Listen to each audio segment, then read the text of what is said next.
주님의 날입니다. 다 같이 자리에서 일어나셔서 살아계신 하나님께 예배드리겠습니다.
여호와를 의지하는 자는 시온산이 흔들리지 아니하고 영원히 있음 같도다.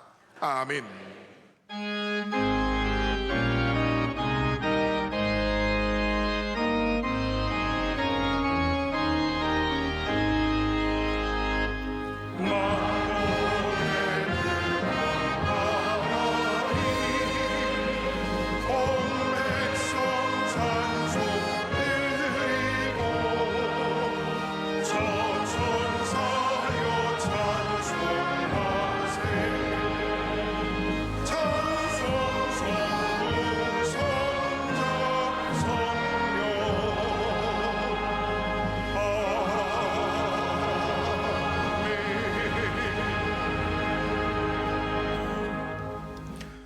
내가 산을 향하여 눈을 들리라. 나의 도움이 어디서 올까?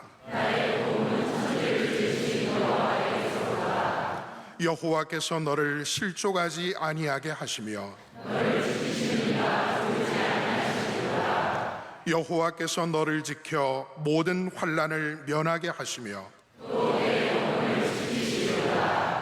여호와께서 너의 출입을 지금부터 영원까지 지키시리로다. 아멘. 이 시간 하나님 앞에 감사와 참회의 기도를 조용히 올려드리겠습니다.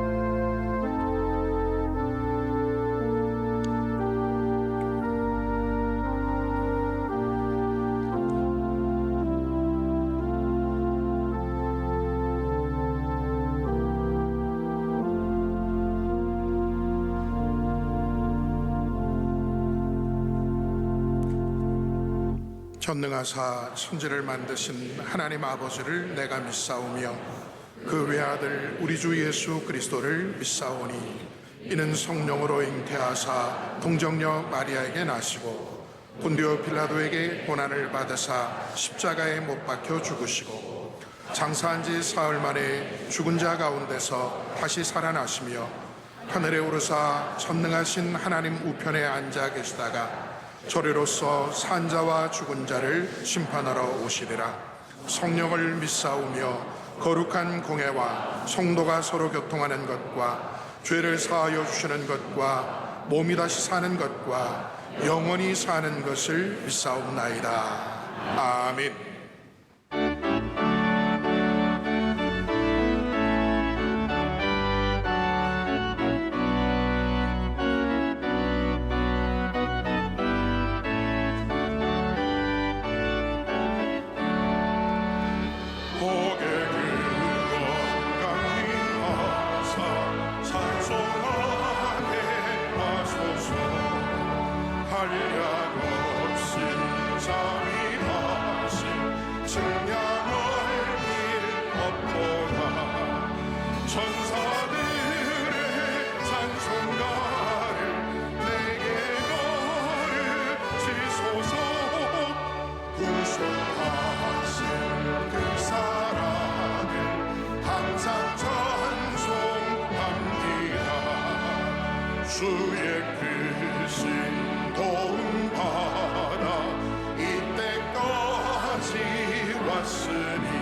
천국에도 이르기를 바라네.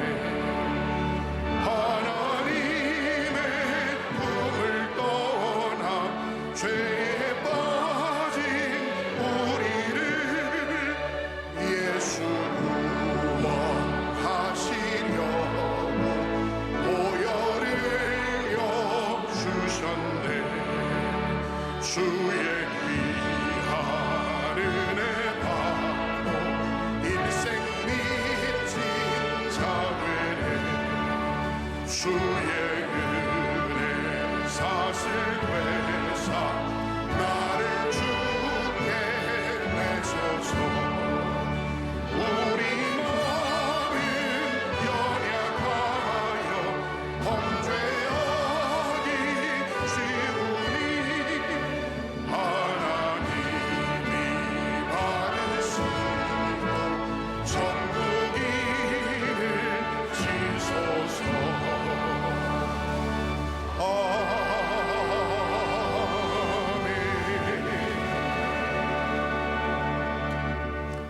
예배를 위하여 이건영 장로님께서 기도하시겠습니다.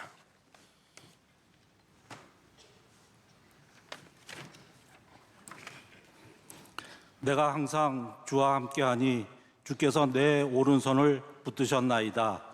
우리의 삶의 주관자 되시는 하나님 아버지, 거룩한 성일 주님 전에서 기도와 찬양과 말씀으로 축복받게 하시니 감사합니다.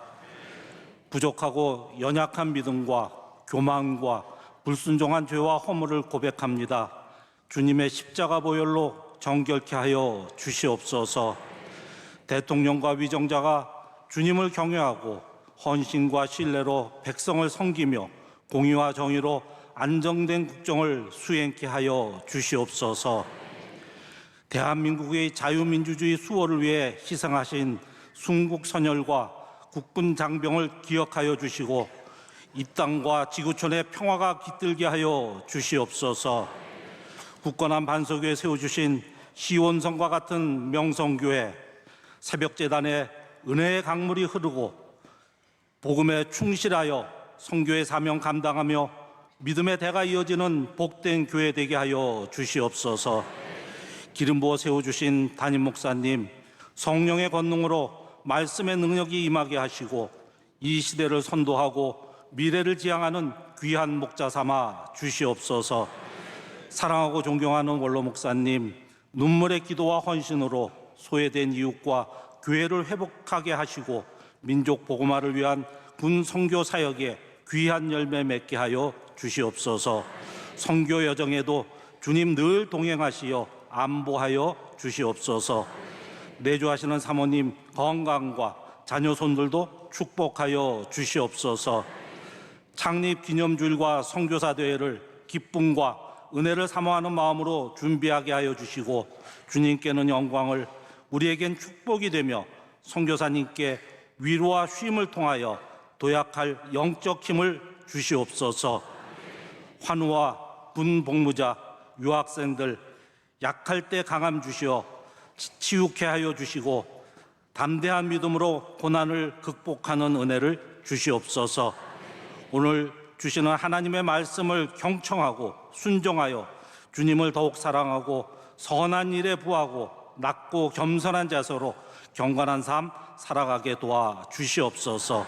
이 모든 말씀 살아계신 주 예수 그리스도의 이름으로 기도드립니다. 아멘.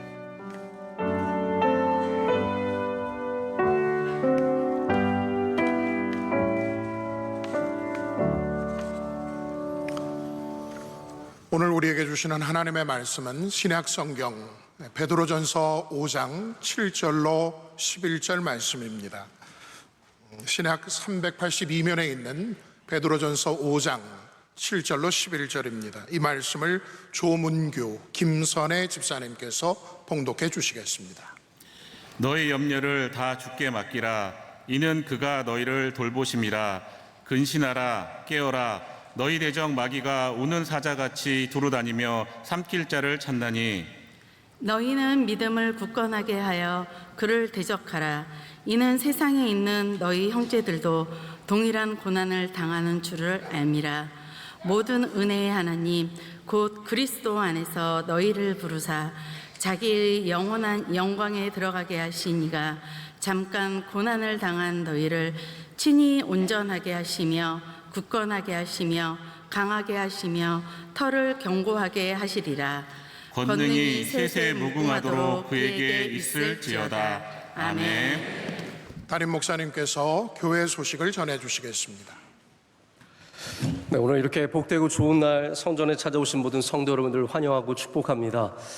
날씨가 많이 더워졌고 또 장마 기간이기도 하지만 우리 계속해서 성전을 향한 발걸음들을 이어주시기를 부탁을 드리겠습니다. 교회 소식 함께 봐주시면 감사하겠습니다. 또 오늘 또 이번 주는 우리 6.25 전쟁 75주년을 기념하는 주일이고 또한 주간이 됩니다.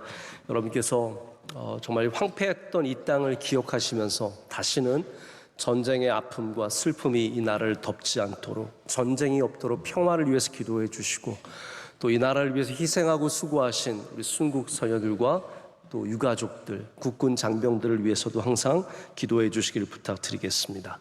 오늘 찬양 예배의 말씀은 현재 도미니카 공화국의 선교사로 섬기시는 강명관 선교사님께서 말씀을 전해 주십니다. 원래 이 아마존에서 부족을 위해서 성경을 번역하시던 선교사님이고 지금 성경 번역을 마치시고 도미니카에 가 계십니다. 그런데 오늘 저녁만 선교사님이 설교하시는 게 아니라 이번 주는 그리고 다음 주까지 우리 선교사 대회를 앞두고 선교사님들이 귀국하셨기 때문에 우리 다양한 선교사님들께서 말씀을 전하십니다. 여러분들께서도 정말 은혜로운 말씀, 뜨거운 말씀, 선교적인 메시지가 담겨있는 말씀 사모하는 마음으로 다 예배에 잘 참석해 주시길 부탁드립니다. 창립 기념주일 광고입니다. 이번 주제는 세상의 빛으로입니다. 우리 한번 따라할까요? 세상의 빛으로.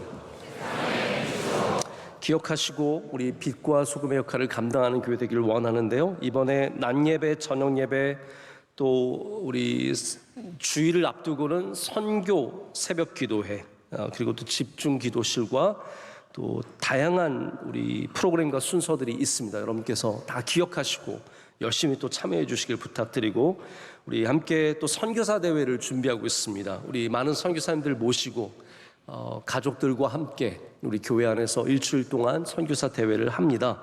우리 명성교회가 선교적인 교회로서 정체성을 잃지 않도록 우리 선교사 대회를 위해서 더욱더 기도해 주시고 홍보 부스와 집중 기도실과 오늘부터 열리는 선교 전시회 또 다음 주 토요일에 있는 이용규 선교사님이 인도하시는 선교 세미나 여러 다양한 프로그램들 참여해 주시면 감사하겠습니다. 그 외의 소식들도 여러분께서 함께 봐주시기를 바라고요. 이제 말씀으로 은혜 받는 시간입니다. 담임 목사님께서 언덕에서 돌을 굴리다 제아의 말씀을 선포하실 때 큰 은혜의 시간이 될 줄로 믿습니다. 네, 힘차고 아름다운 찬양 하나님께 큰 영광이 된 줄로 믿습니다. 우리 많은 사람들이 신앙은 하나님께 맡기는 것이다 라고 말합니다. 우리의 사랑하는 자녀지만 우리가 하나님께 그 인생을 맡겨야 하고 이것이 내게 너무나 소중한 일이지만 이것을 하나님께 맡길 수 있어야 하고 예를 들어서 제가 준비하는 설교지만 이것 역시 우리 하나님께 맡길 수 있어야 하는데 이것을 우리는 신앙이라고 부릅니다. 자, 그런데 문제는 뭐냐 하면 얼마만큼을 맡겨야 하느냐에 있습니다. 얼마만큼을 맡겨야 그것이 적당한 것일까요? 내가 모든 것을 다 하면서 기도만 하나님께 맡긴다라고 하면 되는 것일까요? 혹은 반대로 다 하나님께서 하시니까 나는 아무것도 하지 않으면서 하나님께 맡기기만 하면 되는 것입니까? 이런 배분의 문제에 있어서 어디에 선을 적당하게 긋고 그것이 옳은 신앙인지 우리가 분별하기가 결코 쉬운 일이 아닙니다. 그러나 성경은 분명 우리에게 하나님께 맡기는 것이 신앙이라고 말하고 있습니다. 잠언 16장 3절을 보면 너희 행사를 여호와께 맡기라 그리하면 내가 경영하는 것이 이루어지리라 라고 말씀하고 계십니다. 자, 그러면 우리 이런 말씀 보시면 다 맡겨야 하는 거 아닙니까?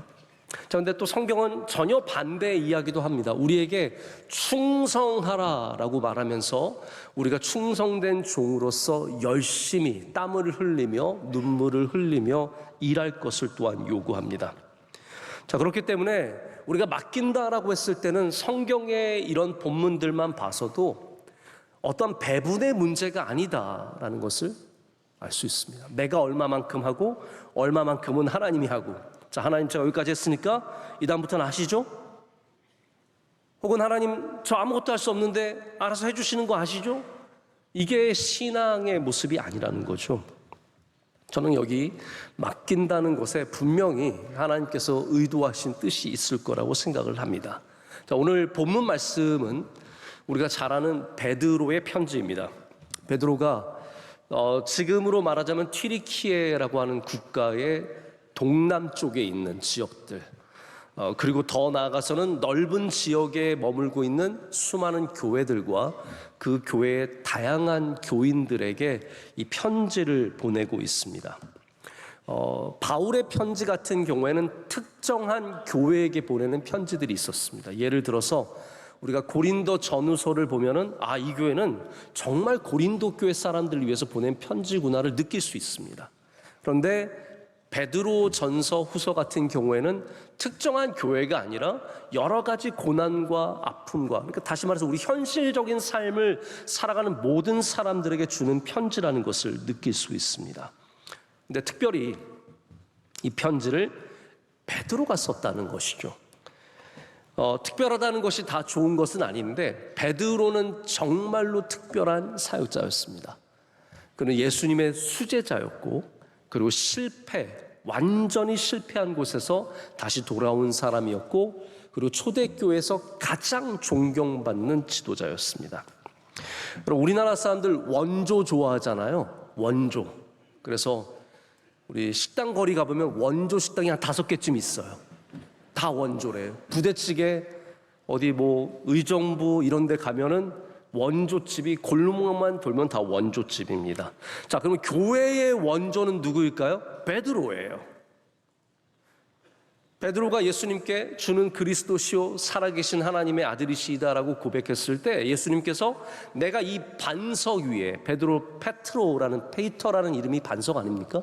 이 반석 위에 교회를 세우리라라고 하셨기 때문에 베드로는 교회이며 베드로가 교회의 원조격이라고 할 수 있는 겁니다.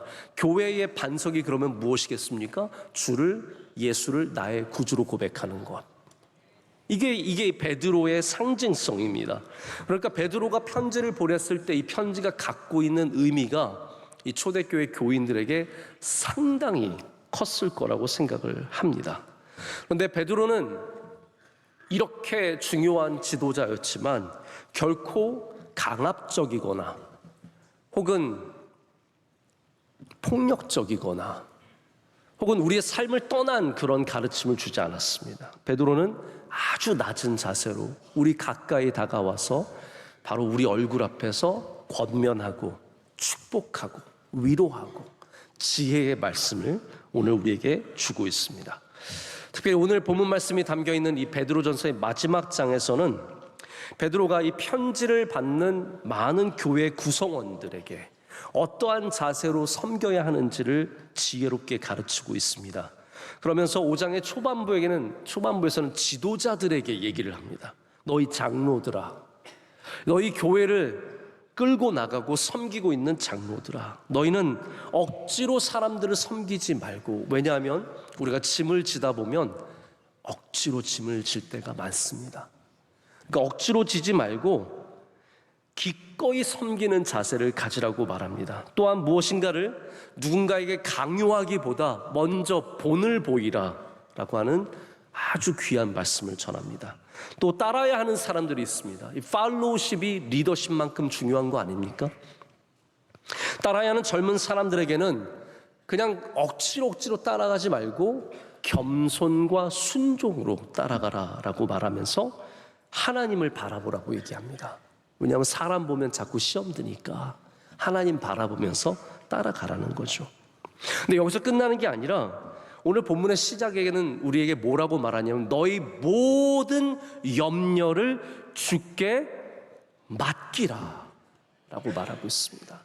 이 시대를 살아가는 우리 모두에게도 똑같은 지금 주님의 말씀이 던져지는 겁니다. 우리 이 세상에 얼마나 많은 염려가 있습니까? 우리 대한민국 안에도 염려거리가 너무 많습니다. 여러분, 우리 교회도 이렇게 평안하고 좋지만 우리 교회 안에도 염려거리가 있습니다. 가정마다 염려거리가 있습니다. 여러분, 제가 한번 점쟁이 돼볼까요? 지금 걱정하는 거 있으시죠? 마치 제가 여러분 얼굴을 보고 얘기하는 것 같지만 이거는 우리의 현실입니다. 모든 사람들은 걱정과 염려를 갖고 있습니다. 그럼 우리에게 이것을 주께 맡기라라고 말하고 있습니다. 이것이 주님을 믿는 사람들, 주님을 섬기는 사람들에게 주신 특별한 은혜입니다. 우리만이 우리의 염려를 주님께 맡길 수 있습니다.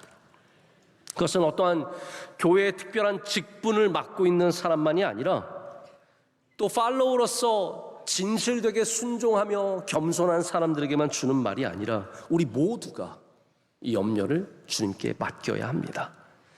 우리의 목자이시며 더 나아가서는 목자장이래요. 저는 이 표현이 참 좋습니다. 우리 예수님은 그냥 목자가 아니에요. 목자장입니다. Chief Shepherd. 많은 목자들 가운데서 최고의 가장 귀한 목자장이 되시는 주님께서 우리를 돌보시고 계시기 때문에 더 이상 염려에 눌려있지 말고 우리를 이끄시는, 우리를 인도하시는, 우리를 사랑하시는 주님께 염려를 맡겨야 한다라고 말하고 있습니다. 그리고 나서 우리 본문 잠깐만 간략하게 설명을 하자면 우리에게 몇 가지 중요한 영적 자세를 말하는데 그게 바로 근신하며 깨어있는 것과 믿음을 굳건히 하여서 마귀를 대적하는 것과 또한 우리가 기억해야 할 것은 우리가 고난 중에 있을지라도 하나님께서 우리를 견고하게 하실 것이다. 이 말씀으로 오늘 말씀을 맺는 겁니다. 저는 오늘 여기 이 말씀 중에서 특별히 주님께 우리의 염려를 맡기는 바로 맡기는 행위에 대해서 여러분과 함께 또 은혜를 더 나눠보고자 합니다. 여러분, 뭔가를 맡기는 것이 무엇일까요? 포기입니까? 우리 한국에서 내려놓는, 내어드리는 이런 종류의 주제의 책들이 한동안 기독교 서적의 가장 베스트셀러였습니다. 기억하십니까? 내려놓음? 이용규 선교사님의 내려놓음이라고 하는 책이 정말 우리나라에서 많이 팔렸습니다. 저도 읽었고요. 제가 당시에 유학생들 목회를 하고 있었는데 유학생들 집에 가면 이 책이 꼭 꽂혀 있어요. 내려놓을 게 그렇게 많은가 봐요. 모든 학생들마다 내려놓음이 꽂혀 있었어요. 왜냐하면 그런 고민이 있으니까요. 내가 이 학위를 계속해야 할지, 이 일을 계속해야 할지, 이런 어려움 속에서 어떻게 해야 할지 분별하기 위해서 이 내려놓음을 많이 집어들었습니다. 그런데 내려놓음이 우리에게 말해주는 중요한 핵심이 무엇입니까? 우리가 하나님 앞에 우리의 주장을 내려놓고 우리의 생각을 내려놓고 하나님의 인도하심을 담대하게 따를 수 있어야 된다는 거죠. 그런데 제가 솔직히 우리 유학생들 특별히 경험하면서 느낀 게 우리가 내려놓겠다고 하는 게 두 가지 이유가 있습니다. 첫 번째는 뭐냐면 힘들어서 내려놓고 싶은 거예요. 한마디로. 근데 힘들어서 내려놓고 싶은데 이 책을 보니까 내려놓는 게 믿음이래요. 오, 잘 됐다. 나 안 그래도 힘들었는데 이거 내려놔야겠다. 이거 내려놓으면 하나님께서 기뻐하시겠구나. 바로 그런 이유로 내려놓음을 읽던 사람들이 많이 있습니다. 근데 저는 두 번째가 더 큰 문제라고 생각해요. 자, 내려놓음이 자꾸 신앙이라고 하니까, 맡기는 게 신앙이라고 하니까 좀 불안하지만 내려놓는 거예요. 그리고 나서 뭘 기대합니까? 내가 내려놓으면 하나님께서 나를 좋게 보실 거야. 내가 내려놓으면 얘 봐, 믿음 좋네. 얘 봐, 포기할 줄 아네. 그럼 내가 좋은 것을 줄게. 우리가 기다리는 건 뭐예요? 내려놓고 좋은 거 받을 생각하는 거죠. 그게 우리의 신앙의, 제가 이거를 뭐라고 부르고 싶냐면 항복작전이라고 부르고 싶어요. 하나님 앞에 항복 작전으로 가는 거예요. 하나님, 저 이거 포기했습니다. 하나님, 저 이거 안 할게요. 하나님, 저 여기 마음 없습니다. 그러니까 주세요. 저의 예를 들자면 우리 가정이 아이가 없었던 것을 아시지 않습니까? 아이가 없을 때 나중에는 저도 하나님 앞에 내려놨어요. 하나님, 저 내려놓습니다. 저 믿음 좋죠. 저 이거 포기하는 겁니다. 그러니까 주세요. 그러니까 주세요. 내려놓는 믿음 있잖아요. 저 하나님 아시잖아요. 저 담대하게 내려놨습니다. 저 걱정하지 않습니다. 그러니까 주세요. 이게 우리의 항복 작전입니다. 여러분, 마찬가지로 맡긴다는 것이 내가 힘드니까, 포기하고 싶으니까 맡기는 것이 있고, 혹은 내가 무엇인가를 이루기 위해서 항복 작전으로 하나님께 맡길 때가 있습니다. 근데 성경은 그게 진정한 맡김이라고 말하지 않습니다. 그럼 맡긴다는 것의 진정한 의미가 무엇이겠습니까? 제가 이번에 어떤 기독교 잡지를 오랜만에 좀 집어들고 읽고 있다가 거기서 딱 2페이지짜리 글을 만났는데 제가 굉장히 많이 은혜를 받고 그 가운데 저를 좀 멈추게 한 문장이 있었습니다. 한희철 목사님이라는 분의 글이었는데 시편 37편 5절의 말씀, 내 길을 여호와께 맡기라. 그를 의지하면 그가 이루시고. 이 본문을 통해서 맡긴다는 게 어떤 의미를 갖고 있냐면 원어적으로 언덕에서 돌을 굴리다라는 의미를 갖고 있다고 말씀하시는 거예요. 그래서 오늘 제목이 뭡니까? 언덕에서 돌을 굴리다예요. 하나님께 맡기라라고 제가 제목을 정할 수도 있었지만 좀 더 구체적으로 맡기는 것이 무엇인지 여러분께 좀 말씀을 드리고 싶어서 언덕에서 돌을 굴리다라고 하는 원어적인 의미를 담아서 제목을 정했습니다. 이게 무슨 의미입니까? 우리가 언덕에서 돌을 굴릴 때 그 행위만 중요한 게 아닙니다. 맡기는 행위만 중요한 게 아닙니다. 그것은 시작일 뿐이에요. 더 중요하게는 어떤 문제가 그 앞에 있냐면 우리가 언덕에서 생각해 보세요. 큰 돌을 언덕에서 굴렸습니다. 그럼 여러분, 이 돌이 어디를 향해서 굴러갈지 정확하게 아십니까? 모르죠. 어디에서 멈출지 아십니까? 모르죠. 맡긴다는 것은 바로 그것을 말합니다. 맡긴다는 것은 내가 적게 하고 하나님이 많이 하시고, 혹은 내가 많이 하고 하나님이 은혜를 주시는 그런 요소가 아니라는 거예요. 맡긴다는 것은 내가 최선을 다하든 열심히 하든 그것과 상관없이 우리의 모든 결정권을 하나님께 내어드리는 것을 말합니다. 언덕에서 돌을 굴리는 거예요.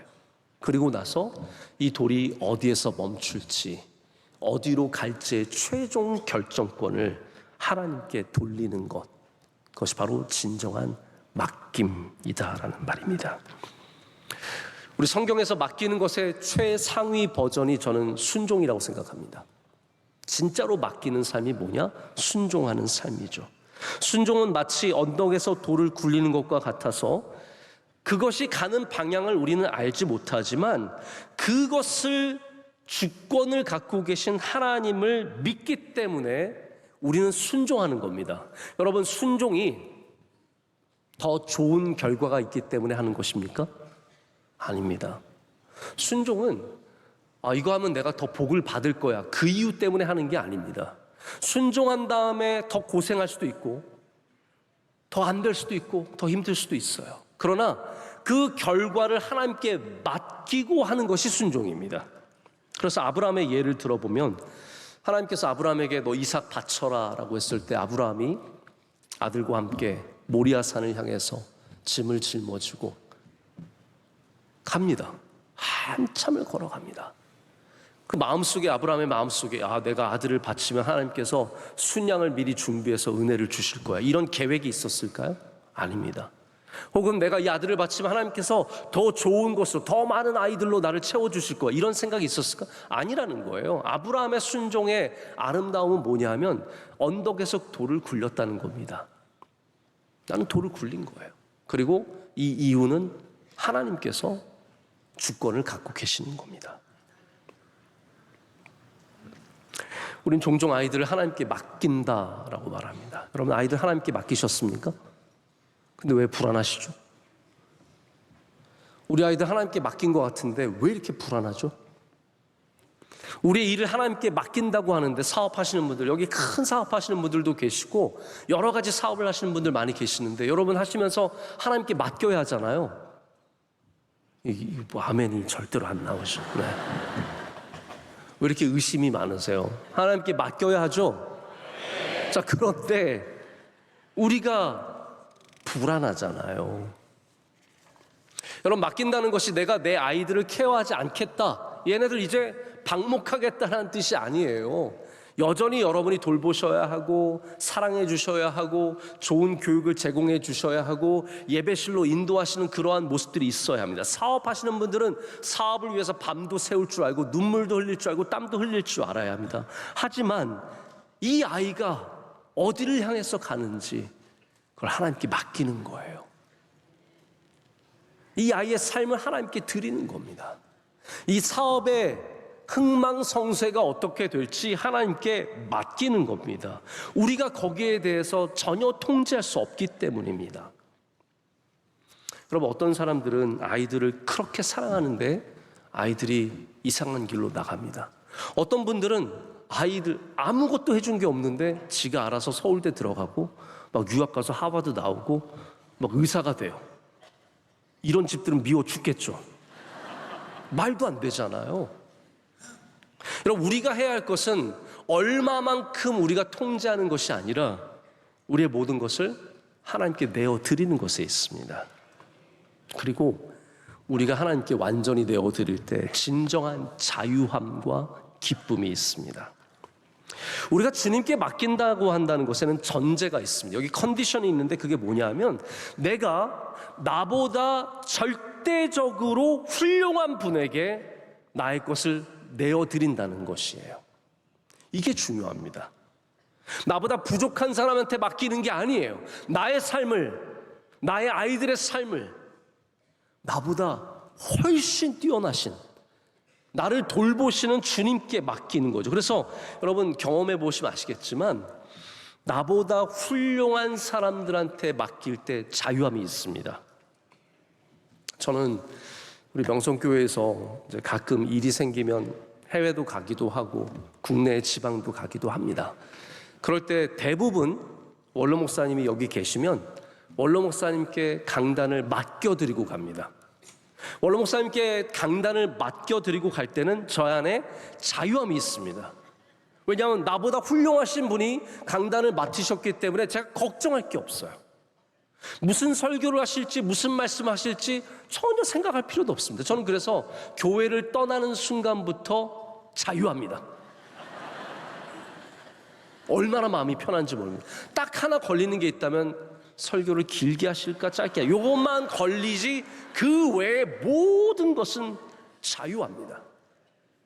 저보다 미루 말할 수 없이 훌륭한 설교자께서, 목회자께서 말씀을 전하시는데 뭘 걱정을 할 필요가 있습니까?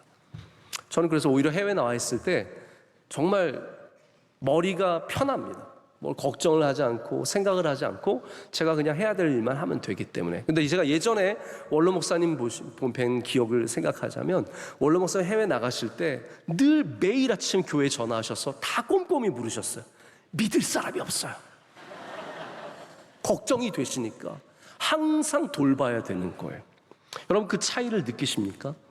나보다 훌륭한 사람한테 맡기면 자유함이 있습니다. 이것이 우리에게, 그리스도인들에게 주신 복이에요. 우리는 양이고 우리의 주님은 목자이십니다.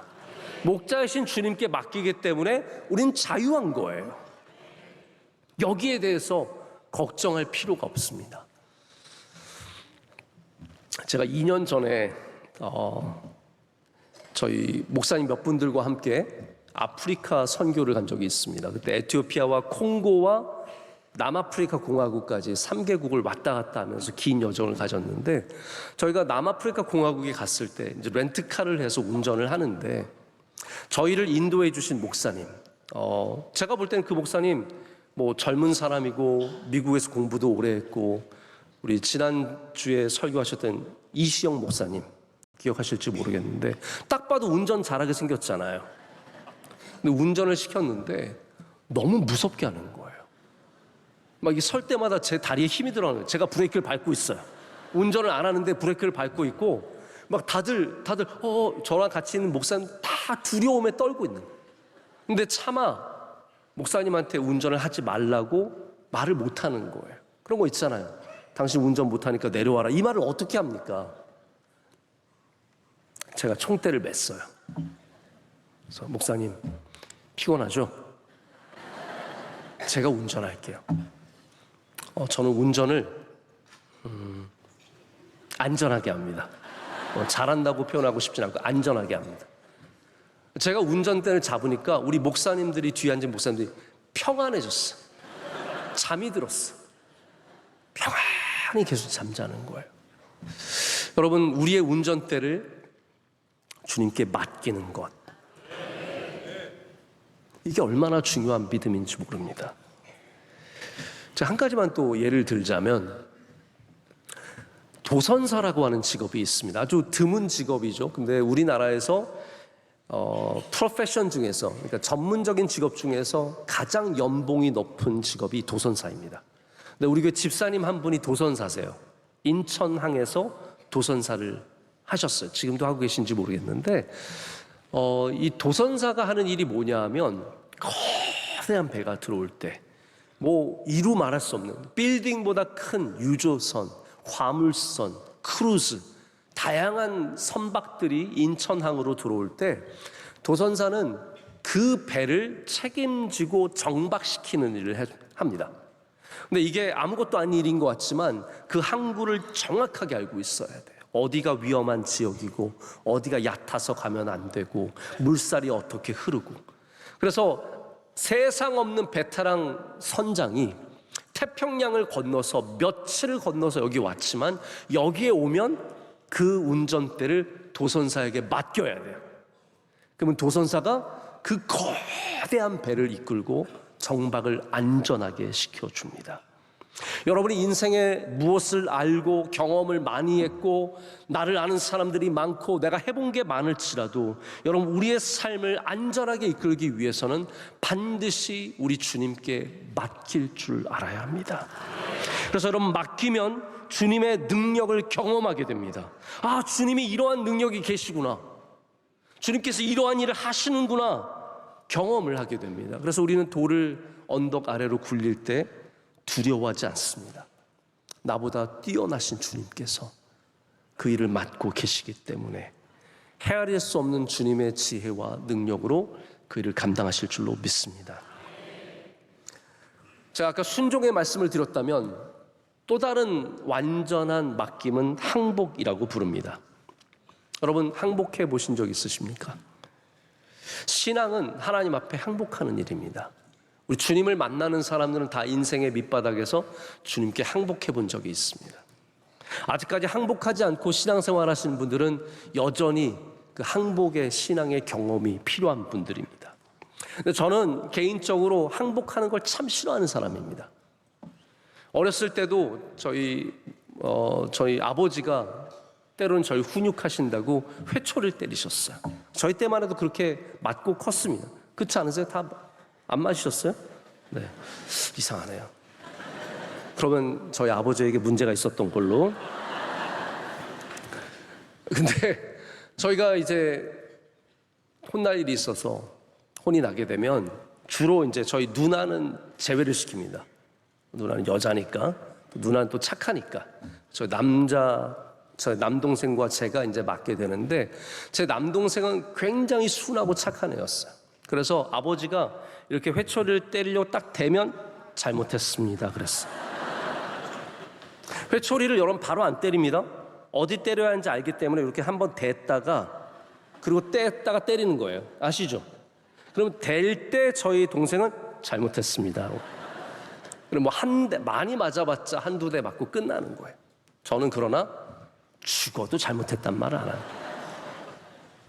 그래서 제가 우리 막내가 나를 닮았구나 라고 생각할 때가 있어요. 저는 끝까지 맞으면서 피투성이가 돼서 나중에 어머니가 와서 안티프라민 발라주시고 그 정도 될 때까지 절대로 끝까지 그냥 가는 거예요. 지금 생각해보니까 내가 진짜 맞을 짓을 했구나. 왜 그 잘못하다는, 왜 아버지한테 항복하지 않았을까, 이런 생각이 듭니다. 우리는 또 대한민국은 외세의 침입을 많이 받아서 항복하는 것을 우리의 삶이 끝나는 것으로 압니다.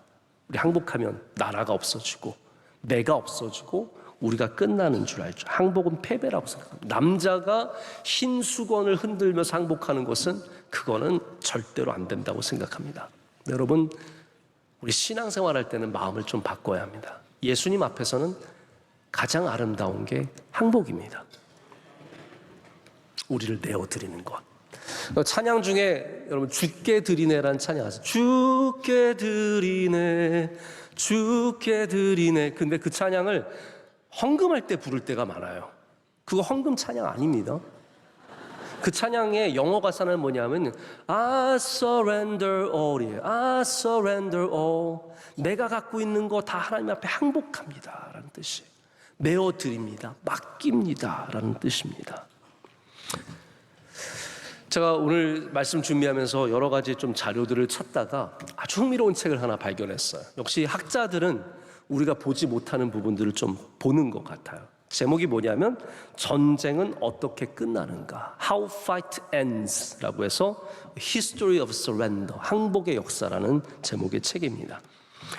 이 저자들, 여기 여러분들이 이 책을 공저하셨는데 이 저자들은 세계 역사상의 중요한 전쟁 속에서 항복이라는 부분들을 끄집어내서 그 항복을 통해서 어떠한 일들이 일어났는지를 관찰하신 거예요. 굉장히 흥미롭습니다. 그런데 여기 어떤 내용이 나오냐면 저는 이 부분에 굉장히 은혜를 많이 받았어요. 항복할 때 한 개인이 항복할 수도 있고 한 부대가 항복할 수도 있고 그러잖아요. 근데 우리는 항복이 제일 중요하다고 생각하는데 이 저자가 집어내는 포인트는 뭐냐면 항복할 때 항복을 받는 대상자가 중요하다는 거예요. 왜냐하면 지금 여러분 아시겠지만 우크라이나 러시아 전쟁이나 이스라엘과 하마스 전쟁, 이란 전쟁, 이런 전쟁을 들여다보면 항복하는 병사들이 있습니다. 저 항복했습니다 하는데 어때요? 러시아군이 쏴버려요. 그러니까 항복보다 중요한 게 뭐냐면 항복을 받아들이는 대상, 이게 중요하다는 거예요. 여러분 지금 우리 6.25 75주년을 맞는 주간인데 우리 한국 전쟁 때 얼마나 많은 우리 한국군이 항복하다가 죽었습니까? 항복하는 거예요. 항복! 그러면 북한군이 항복을 받아주지 않아요. 이 잔인한 사람들이 어떻게 합니까? 이 애미날 새끼 항복이 어디 있나? 빠바바바방 쏘는 거예요. 네? 쏘는. 항복했는데 죽는 거예요. 여러분 이것처럼 억울한 일이 어디 있어요? 항복을 했는데 부대가 전멸을 당하고 한 개인이 죽고 이런 일들이 생긴다는 거죠. 그래서 이 저자는 항복에서 중요한 것은 항복을 받아들이는 대상이다. 여러분, 우리에게 가장 복된 소식은 우리의 항복을 받으시는 분이 가장 사랑이 많으시고 가장 은혜가 많으시고 가장 너그러우시고 가장 지혜로우신 분이시라는 거예요. 그래서 우리가 주님께 항복할 때는 은혜가 있고 거기에 사랑이 있고 거기에 놀라운 회복의 역사가 있다는 겁니다. 여러분 걱정하지 마. 주님께 항복했는데 에미나이 새끼 이게 없습니다.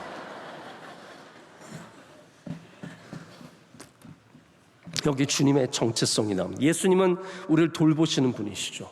우리의 목자가 되셔서 양된 나를 위해서 주님은 오히려 희생하실 수 있는 분이십니다. 혹시 여러분 오늘 주님 앞에 정말로 내어드려야 할 것이 무엇이 있으십니까? 뭘 맡기시겠습니까? 나는 적당히 몇 개만 맡겨야지. 아닙니다. 우리의 삶에 모든 것을 주님께 맡기는 믿음이 있으시길 축복합니다. 아무리 주변에 변호사가 있고 검사가 있고 유명한 정치인이 있고 내가 돈을 이만큼 갖고 있고 그래도 우리의 모든 것을 주님께 맡길 줄 알아야 합니다. 오늘 여기서 이 언덕에서 그 돌을 굴러서 떨어뜨릴 줄 알아야 합니다. 자, 이제 말씀을 제가 맺고자 합니다. 오늘 말씀을 쓰고 있는 사람이 베드로라는 사실을 다시 한번 상기해 보십시오. 베드로는 예수님께 항복한 사람입니다.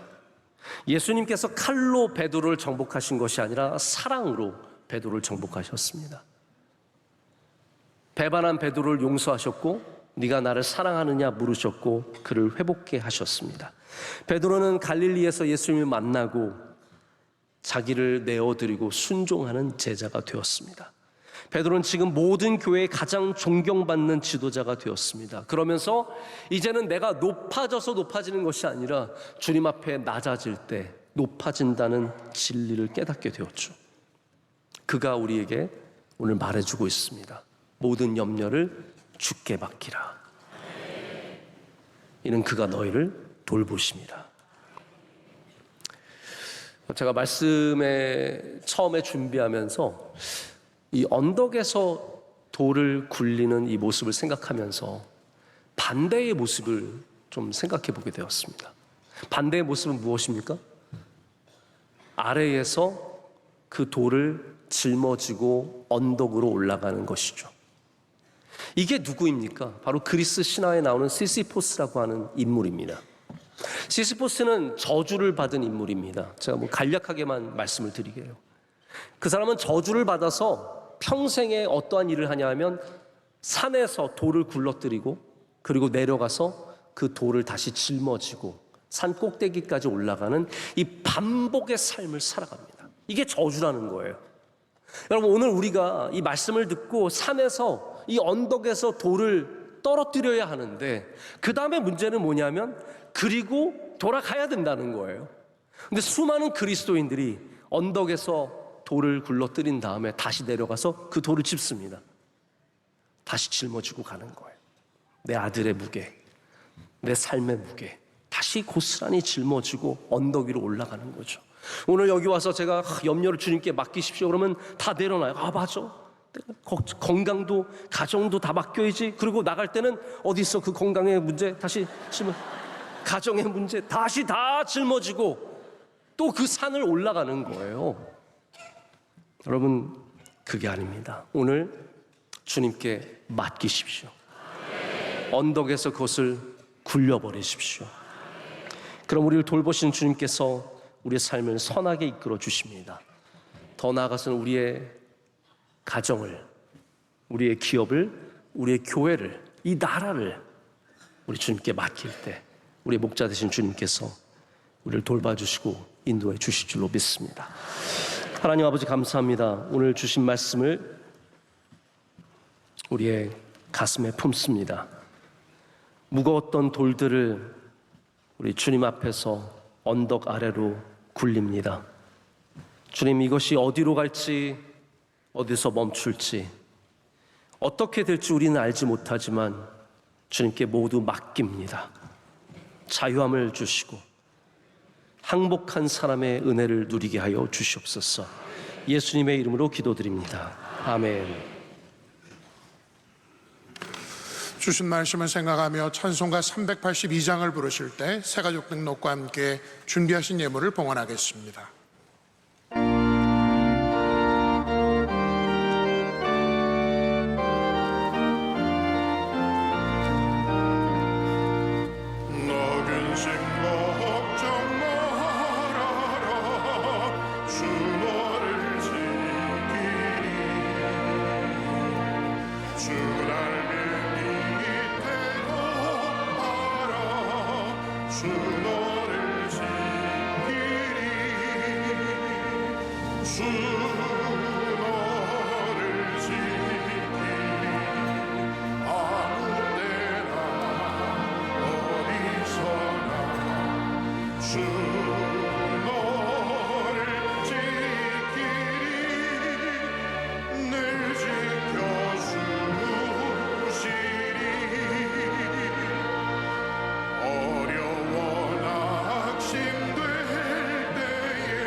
주 너를 지키리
주의 품에 거하라. 주 너를 지키리. 주 너를 지키리. 아무 때나 어디서나 주 너를 지키리. 늘 지켜주시리.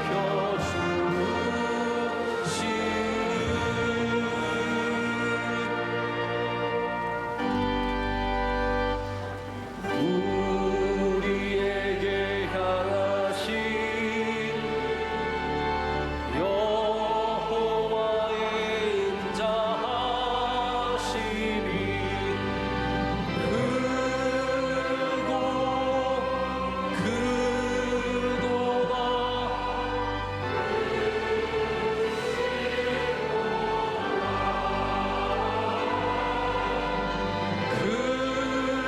크고 크도다. 크시도다. 은혜가 풍성하신 하나님 아버지, 주님께 모든 감사와 영광 올려드립니다.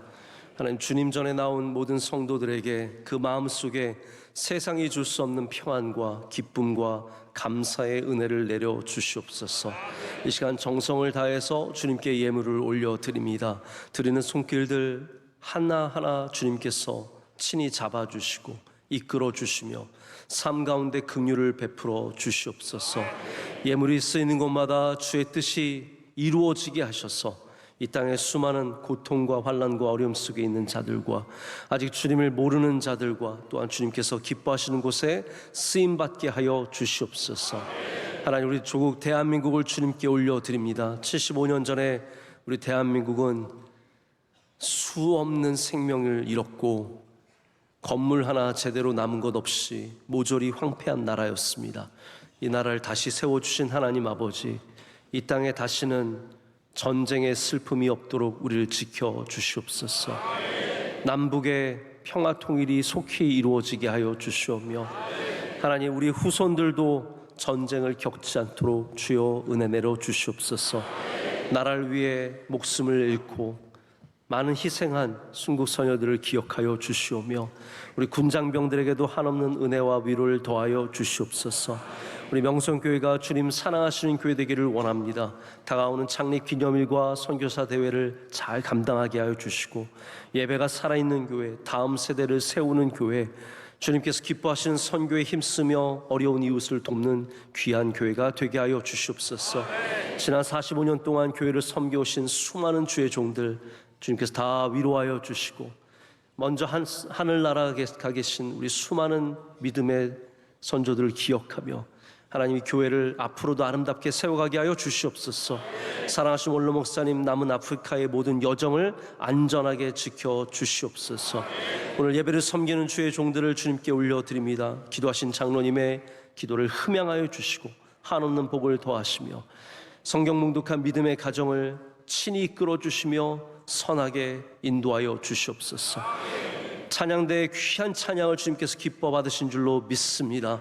예배위원들의 헌신을 기억하여 주시고 곳곳에 보이지 않는 곳에 수고하는 주의 종들을 다 기억하여 주시며, 우리 선교사님들 선교사 대회 때문에 오셨습니다. 주님께서 한국에서 위로의 시간을 갖게 하여 주시고 복된 잔치가 되게 하여 주시옵소서. 예수님의 이름으로 기도드립니다. 아멘. 아멘. 오늘 등록하신 분들이 여러분들 계신데 우리 크게 박수로 환영하겠습니다. 감사합니다. 환영합니다. 감사합니다. 잘 오셨습니다. 오늘 저희 교회 또 특별한 분들이 오셨어요. 저도 굉장히 반갑고 또 신기한데, 이번에 한국과 몽골이 합작으로 영화를 만들었는데, 위장수사라는 영화를 만들었는데, 이 몽골의 최고의 감독님과 배우들이 다 이제 이것 때문에 오셨어요. 또 우리 한국 감독님도 오셨고, 또 저희 교회 집사님께서 이걸 아마 제작을 하신 것 같은데, 이번 6월 26일 날 개봉을 한다고 합니다. 위장 수사. 여러분의 위장을 수사하는 게 아니라 네, 위장 수사. 그래서 우리 앞에 여기 몽골에서 오신 배우님들께서 또 전통 의상도 입고 계신데 아주 굉장히 유명하신 분들이시래요. 그래서 너무너무 반갑고 감사합니다. 크게 박수로 환영하겠습니다. 감사합니다.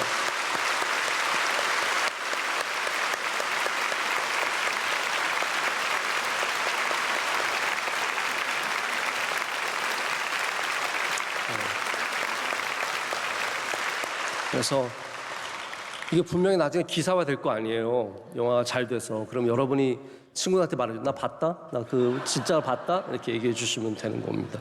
감사합니다. 우리 옆에 분과도 인사하실까요? 인사하실 때 우리 모든 것을 주님께 맡깁시다. 서로 인사하시고 축복하시겠습니다. 모든 것을 주님께 맡깁시다. 네, 맡기시고 자유함으로 나가신 여러분 되시길 바랍니다. 찬양대 찬양 큰 은혜 받았습니다. 박수로 축복하겠습니다. 감사합니다. 은혜 많이 받았습니다. 위에까지 감사합니다. 이렇게 찬양대 안에서 서로 인사를 열심히 이렇게 하시네요. 보기 좋습니다. 감사합니다. 마지막 찬양하겠습니다.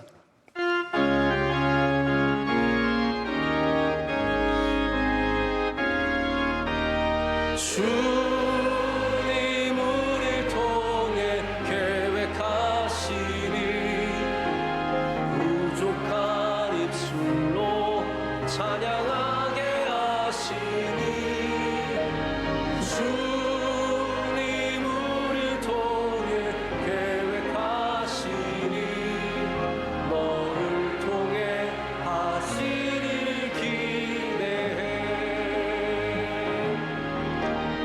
주님 우리를 통해 계획하시니 부족한 입술로 찬양하게 하시니 주님 우리를 통해 계획하시니 우리를 통해 하시니 기대해. 이제는 우리 주 예수 그리스도의 크신 은혜와 하나님 아버지의 영원하시고 변함없으신 그 크신 사랑과 성령님의 함께하시며 임재하심이 우리 주님 앞에서 우리의 목자장 되신 주님께 모든 것을 맡기며 주님께서 돌보실 것을 믿고 우리의 삶으로 담대하게 나아가는 모든 주의 사랑하시는 백성들 가운데 이제로부터 영원토록 함께하시기를 간절히 축원하옵나이다. 아멘.